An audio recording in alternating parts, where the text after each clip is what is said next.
آج ہم پاکستان کی تاریخ کی سب سے بڑی قانونی جنگوں میں سے ایک کا جائزہ لے رہے ہیں۔ جی، اور یہ جنگ سپریم کورٹ کے کمرہ عدالت میں لڑی گئی۔ میدان جنگ میں ایک طرف ملک کا آئین تھا اور دوسری طرف ملک کی فوج۔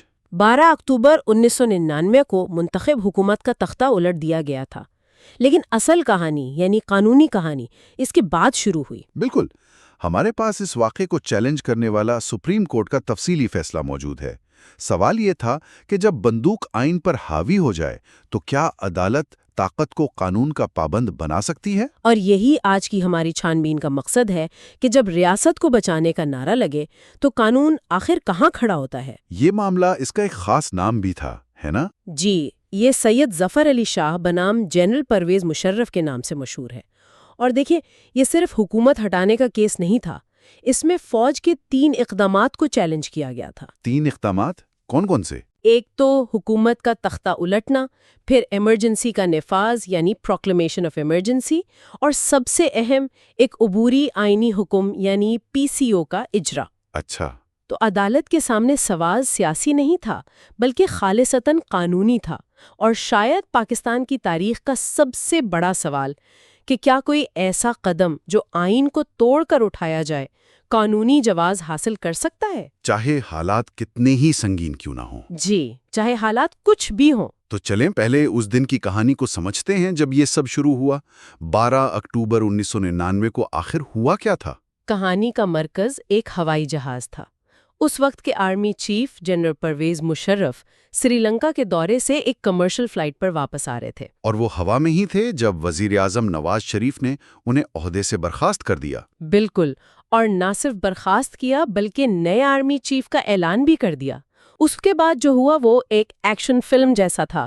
فوج کی ہائی کمانڈ نے وزیر اعظم کے اس فیصلے کو ماننے سے انکار کر دیا۔ اور پھر وہ طیارے والا معاملہ پیش آیا، جسے بعد میں حکومت کے وکلاء نے کیس کا مرکزی نقطہ بنایا۔ جی ہاں، جنرل مشرف نے قوم سے اپنے خطاب میں الزام لگایا کہ ان کے طیارے کو، جس میں 200 دوسرے مسافر بھی تھے، کراچی میں اترنے سے روکا جا رہا تھا۔ اور یہ بھی کہا گیا کہ ایندھن خطرناک حد تک کم تھا۔ جی، ان کا کہنا تھا کہ طیارے میں فیول بہت کم تھا اور اسے پاکستان سے باہر شاید انڈیا کی طرف جانے کا حکم دیا جا رہا تھا، جو سب مسافروں کی جانوں سے کھیلنے کے مترادف تھا۔ پھر فوج نے ایئرپورٹ کا کنٹرول سنبھال لیا۔ ہاں، فوج نے کنٹرول سنبھالا، طیارہ بحفاظت اترا اور چند ہی گھنٹوں میں وزیر اعظم اور ان کی کابینہ موصول ہو چکی تھی۔ اس کے بعد جو قانونی اقدامات ہوئے وہ زیادہ اہم تھے۔ وہ کیا تھے؟ 2 بہت اہم دستاویزات جاری کی گئیں۔ پہلی تھی پروکلیمیشن آف ایمرجنسی، یعنی ایمرجنسی کا نفاذ۔ جی، آسان لفظوں میں یہ آئین پر ایک بڑا سا پوز کا بٹن دبانے جیسا تھا۔ قومی اور صوبائی اسمبلیاں معطل، سینٹ معطل، پورا سیاسی ڈھانچہ منجمد کر دیا گیا۔ اور دوسری دستاویز؟ وہ تھی پروویژنل کانسٹیٹیوشن آرڈر یا PCO۔ یہ ایک طرح کا عارضی آئین تھا۔ اچھا، اس میں کیا خاص بات تھی؟ اس میں دلچسپ بات یہ تھی کہ کہا گیا ملک آئین کے مطابق ہی چلے گا، لیکن ایک بہت بڑی شرط لگا دی گئی کہ کوئی بھی عدالت نئے چیف ایگزیکٹو یعنی جنرل مشرف کے خلاف کوئی فیصلہ نہیں دے سکتی۔ واہ، یہ تو ایسے ہی ہے جیسے کھیل کے اصول وہی رکھے جائیں لیکن کہہ دیا جائے کہ ایک ٹیم کا کپتان کبھی آؤٹ نہیں ہو سکتا۔ بالکل یہی نقطہ تھا۔ اس نے ایک طرح سے عدلیہ کے ہاتھ باندھ دیے تھے اور اسی لیے یہ پورا معاملہ سپریم کورٹ پہنچا۔ تو ایک غیر آئینی اقدام ہو گیا۔ اب سوال یہ تھا کہ اسے قانونی چولا کیسے پہنایا جائے۔ یہیں پر پاکستان کی تاریخ کا وہ متنازع نظریہ واپس آتا ہے جسے سن کر ہر قانون دان چونک جاتا ہے، نظریہ ضرورت۔ جی، ڈاکٹرن آف اسٹیٹ نیسیسٹی۔ اس کا بنیادی فلسفہ بہت سادہ ہے اور اس کا لاطینی اصول ہے سالوس پاپولی ایسٹ سپریما لیکس، یعنی عوام کی بھلائی سب سے بڑا قانون ہے۔ یعنی ریاست کو بچانے کے لیے قانون توڑا جا سکتا ہے۔ نظریہ یہی کہتا ہے کہ کبھی کبھی ریاست کو بچانے کے لیے ایک غیر قانونی کام کرنا ضروری ہو جاتا ہے، جیسے اگر کسی گھر میں آگ لگی ہو تو کسی کی جان بچانے کے لیے دروازہ توڑنا جرم نہیں سمجھا جائے گا۔ لیکن یہ نظریہ تو پاکستان میں پہلے بھی استعمال ہو چکا تھا اور بہت ہی متنازع انداز میں، خاص طور پر 1977 میں جنرل ضیاء الحق کے مارشل لاء کے وقت۔ اور یہی درخواست گزاروں کا سب سے بڑا ہتھیار تھا۔ ان کے وکیل خاص طور پر خالد انور نے عدالت میں ایک زبردست نقطہ اٹھایا۔ کیا نقطہ تھا وہ؟ انہوں نے کہا کہ 1977 میں جب ضیاء الحق نے یہ نظریہ استعمال کیا تو سڑکوں پر ہنگامے تھے، ملک خانہ جنگی کے دہانے پر تھا، حکومت کا کنٹرول عملی طور پر ختم ہو چکا تھا۔ تب عدالت نے مانا تھا کہ ایک آئینی خلا پیدا ہو گیا تھا جسے فوج نے پر کیا۔ لیکن 1999 میں تو ایسا کچھ نہیں تھا، ملک تو بالکل پرسکون تھا۔ بالکل نہیں۔ خالد انور نے یہی دلیل دی کہ 12 اکتوبر 1999 کی صبح تک ملک میں سب کچھ نارمل تھا، کوئی عوامی تحریک نہیں، کوئی ہنگامے نہیں، کوئی افراتفری نہیں۔ اچھا۔ انہوں نے فوج کے اپنے ہی پہلے بیان کو ان کے خلاف استعمال کیا، جس میں کہا گیا تھا کہ ملک میں صورتحال پرامن اور مکمل کنٹرول میں ہے۔ واہ، یہ تو سیدھا نشانے پہ لگا۔ جی، ان کی دلیل بڑی سادہ اور طاقتور تھی کہ آپ اس آگ کو بجھانے کا دعویٰ نہیں کر سکتے جو لگی ہی نہیں تھی۔ یعنی نظریہ ضرورت کے اطلاق کی بنیادی شرط ہی غائب تھی۔ جی، اور انہوں نے یہ بھی یاد دلایا کہ سپریم کورٹ نے خود حالیہ فیصلوں جیسے شیخ لیاقت حسین کیس میں اس نظریے کو تقریباً دفن کر دیا تھا اور کہا تھا کہ اس نے ملک کو بہت نقصان پہنچایا ہے۔ تو ان کا کہنا تھا کہ اس مردہ گھوڑے کو دوبارہ زندہ کرنے کی کوشش نہ کی جائے۔ بالکل۔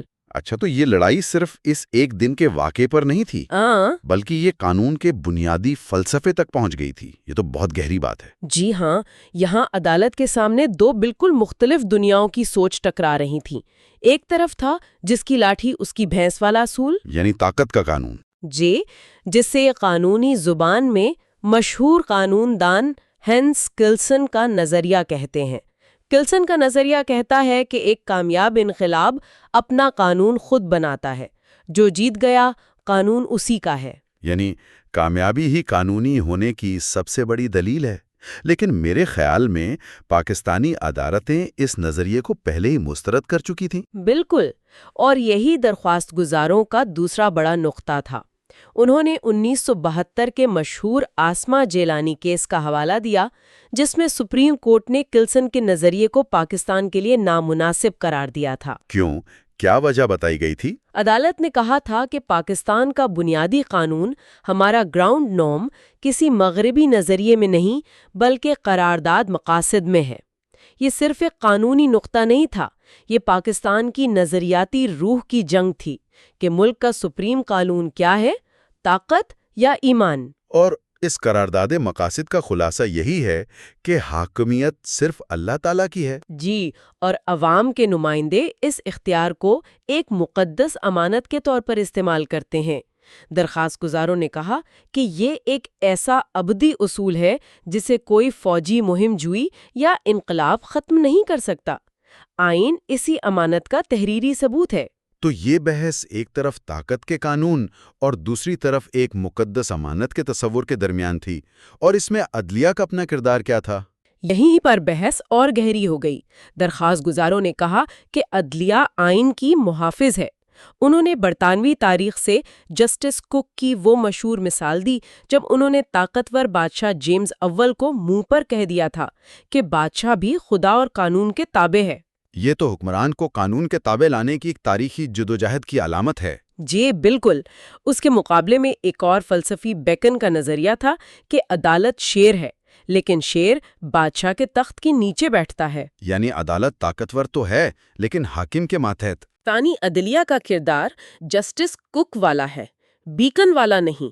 اس کا کام آئین کی حفاظت کرنا ہے، چاہے سامنے کتنا ہی طاقتور حکمران کیوں نہ ہو۔ ٹھیک ہے، یہ تو درخواست گزاروں کے بہت مضبوط دلائل تھے۔ اس کے جواب میں حکومت کے وکلاء یعنی وفاق نے اس ٹیک اوور کا دفاع کیسے کیا؟ ان کی کہانی کیا تھی؟ وفاق کی طرف سے اٹارنی جنرل عزیز منشی اور سید شریف الدین پیرزادہ جیسے بڑے نام تھے۔ انہوں نے عدالت میں ایک بالکل مختلف تصویر پیش کی۔ ان کی سب سے بڑی دلیل کیا تھی؟ ان کی سب سے بڑی دلیل یہ تھی کہ یہ سب کچھ اس لیے ہوا کیونکہ سابق وزیر اعظم نے خود اپنے عہدے کے حلف کو توڑا تھا۔